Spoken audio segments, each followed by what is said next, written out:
ओम नारायण नारायण नारायण नारायण। सब मित्रों को राम राम। दोस्तों, अभी हम रिव्यू करने वाले हैं यूएस और यूके के द्वारा को प्रोड्यूस की गई एक सर्वाइवल थ्रिलर फिल्म फॉल का, जिसे पिछले हफ्ते 9 दिसंबर को भारत में थिएटर में रिलीज किया गया। केवल अंग्रेजी में ये फिल्म भारत में रिलीज हुई है।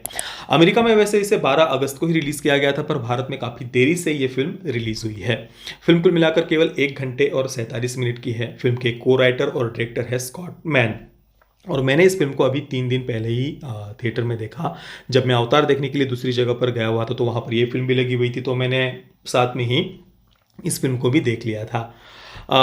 तो देखिए, सर्वाइवल थ्रिलर फिल्म है, तो फिल्म किस विषय पर आधारित है आप समझ ही गए होंगे। संक्षेप में कहानी का केवल बेस अगर मैं आपको बताऊं, तो बेकी और हंटर ये दो बहुत ही अच्छी सहेलियां हैं, बेस्ट फ्रेंड्स है, और दोनों को ही ऊंचाइयां बहुत पसंद है, एडवेंचर्स बहुत पसंद है। तो एक ऐसे ही एडवेंचर के बीच में बेकी का जो पति है, उसे भी एडवेंचर्स बहुत पसंद होते हैं, और ये तीनों ही एक पर्वतारोहण पर गए हुए होते हैं। तो वहाँ पर बेकी के पति की मृत्यु हो जाती है। अब इसके बाद में बेकी डिप्रेशन में चली जाती है, और वो बेकी अपने पिता से बहुत ज़्यादा नाराज़ है, क्योंकि उसके पिता बेकी के पति को पसंद नहीं करते थे। अब लगभग 1 वर्ष का समय बीत जाता है, और इसके बाद में हंटर बेकी को अपने साथ में एक शहर से बहुत ही ज़्यादा दूर, बिल्कुल सुनसान ऐसी जगह पर 2000 फीट का एक पुराना रेडियो टावर होता है, जिसका वर्षों से किसी ने मेंटेनेंस नहीं किया हुआ, पूरा जंग लग चुकी है उसके लोहे पर। इस प्रकार का 2000 फीट 610 मीटर से भी ऊंचा ये टावर होता है, और हंटर बेकी को अपने साथ में वहां लेकर के जाती है, ये कहकर कि हम ऊपर जाकर बेकी के पति की अस्थियों का विसर्जन करेंगे।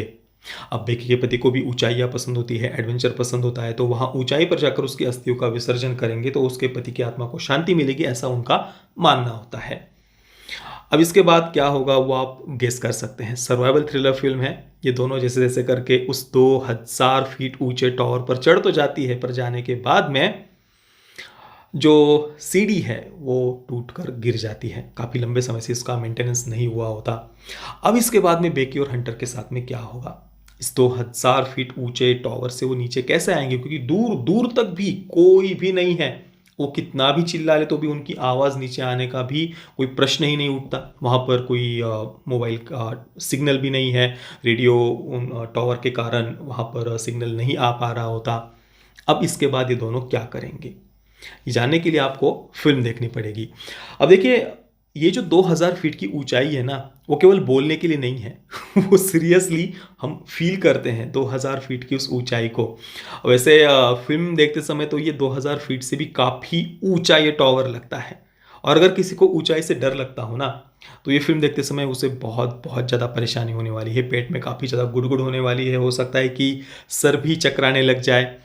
क्योंकि जो सिनेमेटोग्राफी है ना, जो कैमरा एंगल्स है, वो इतने ज़्यादा सुंदर है, सिनेमेटोग्राफी इतनी सुंदर है कि हम सच में वो फील करते हैं जैसे कि हम उस 2000 फीट की ऊंचाई पर गए हुए हो।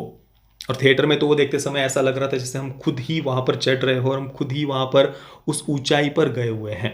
हालांकि मुझे ज़्यादा उतना कुछ ऐसा अंदर से फील नहीं हुआ, क्योंकि रोज़ रोज़ ही फिल्में देखना, उस कारण से कुछ ज़्यादा मतलब उतना फील नहीं हुआ मुझे। पर फिर भी वो सीन्स इतने ज़्यादा सुंदर थे ना, कि मैं इतना कह सकता हूँ कि अगर किसी को ऊंचाई से डर लगता हो तो उसे सच में बिल्कुल सर चकराने जैसा हो सकता है।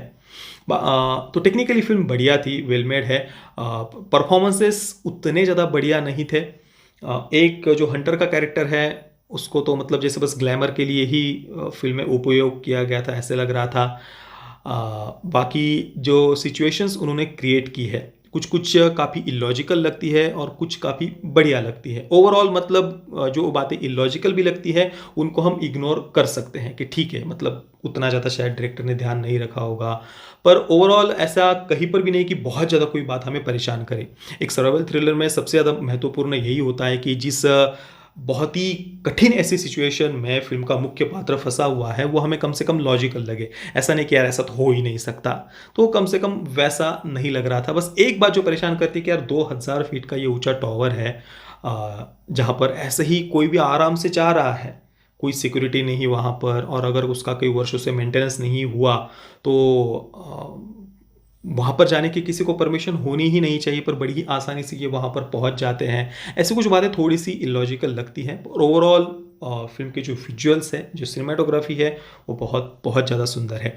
कैरेक्टर डेवलपमेंट और ज़्यादा बेटर हो सकती थी। इन कैरेक्टर्स के साथ हम इमोशनली और ज़्यादा अच्छे से कनेक्ट हो सकते थे, जो कि अभी नहीं हो पाते हैं। बस विजुअल्स के कारण मैं कह रहा हूँ कि फ़िल्म बहुत ज़्यादा बढ़िया है। तो ओवरऑल बिल्कुल एक बार तो आप इस फ़िल्म को देख सकते हैं। मैं फॉल को दूँगा 7.5 out of 10 stars. Parental guidance की बात करें तो फ़िल्म में डायरेक्ट कोई सेक्स या न्यूडिटी तो नहीं है, पर जैसा कि मैंने कहा, हंटर का जो कैरेक्टर है, उसे एक प्रकार से फ़िल्म में ग्लैमर के लिए उपयोग किया है।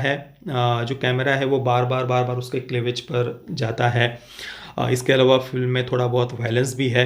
गिद्ध के द्वारा मांस नोचने के सीन हैं, थोड़ा-सा पेट वगैरह काटने के भी फ़िल्म में सीन है। बाकी सेंसर बोर्ड ने फ़िल्म को यूए सर्टिफ़िकेट दिया हुआ है। बाकी दोस्तों, आपने अगर इस फ़िल्म को देखा है तो आपका एक्सपीरियंस कैसा रहा, मुझे आप नीचे कमेंट में अवश्य बताना। अगर आपने हमारे चैनल को सब्सक्राइब नहीं किया तो प्लीज़ चैनल को सब्सक्राइब अवश्य करना। ये वीडियो देखने के लिए आप सभी मित्रों का बहुत-बहुत धन्यवाद। जय श्री राम, वंदे मातरम।